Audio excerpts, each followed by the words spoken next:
dari Kejadian 29 ayat 31. Ketika Tuhan melihat bahwa Lea tidak dicintai, dibukanyalah kandungannya, tetapi Rahel mandul. Lea ini adalah istri pertama dari Yakub. Ia dianggap sebagai wanita yang tidak dicintai. Ia hidup di bawah bayang-bayang saudara perempuan yang cantik yang bernama Rahel. Tetapi kisah hidupnya kaya dengan rencana Tuhan yang dipenuhi oleh kasih karunia-Nya. Kehidupan Lea ini mengajarkan kita bagaimana Tuhan selalu menghargai justru orang yang diabaikan atau ditolak dunia. Caranya Lea menjadi istri Yakub itu melalui tipu daya oleh ayahnya sendiri yang bernama Laban. Bayangkan saja, Yakub mencintai Rahel, bukan Lea, tetapi Laban ayahnya memberikan Lea terlebih dahulu kepada Yakub sebelum Rahel. Lea tahu dirinya tidak dicintai, dia tahu Yakub menerima dia karena terpaksa, supaya nantinya dia bisa mendapatkan Rahel. Ini pastinya menciptakan luka emosional yang cukup dalam pastinya. Namun Tuhan melihat penderitaannya. Meskipun orang mungkin menolak atau mengabaikan kita, Tuhan tidak pernah melakukannya.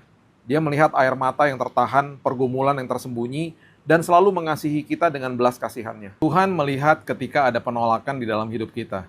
Tuhan tahu kapan kita merasa diabaikan atau tidak dicintai. Dan seperti Tuhan membuka rahim Lea, Tuhan yang sama dapat melahirkan sesuatu yang indah dari rasa sakit kita. Kuncinya hanya satu, jangan pernah menyimpan akar kepahitan. Jika kita kecewa, sedih, dan marah, jangan sampai semua itu menjadi kepahitan di dalam hati kita. Ingatlah bahwa hidup itu selalu memiliki faktor eksternal yang tidak bisa kita kontrol. Selama kita hidup di dunia yang gelap ini, selalu akan ada kecurangan, ketidakadilan, bahkan kejahatan yang dilakukan silih berganti. Lea akhirnya melahirkan beberapa putra. Masing-masing diberi nama untuk mencerminkan keinginannya akan kasih sayang Yakub. Hati Lea akhirnya berubah dari mencari pengakuan manusia menjadi hati yang memuji Tuhan. Pada saat Yehuda anak keempatnya lahir, Lea berhenti mencari pengakuan Yakub dan mulai menyembah Tuhan dengan menamakan anaknya Yehuda, yang artinya adalah pujian. Ditulis di Kejadian 29 ayat 35. Yehuda akhirnya menjadi leluhur Raja Daud dan Yesus Kristus. Lea akhirnya dikuburkan bersama dengan Yakub di Gua Makpela bersama Abraham, Sarah, Ishak, dan juga Ribka. Pemakaman ini merupakan suatu kehormatan dan tanda pentingnya Lea dalam keluarga Yakub.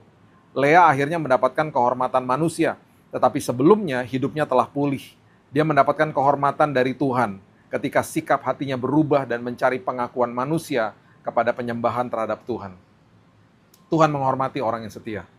Meskipun Lea tidak dicintai oleh Yakub, ia dipilih oleh Tuhan untuk tujuan yang lebih besar.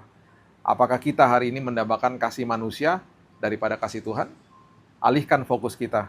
Ingat, kasih manusia bisa gagal, tetapi kasih Tuhan itu kekal selamanya.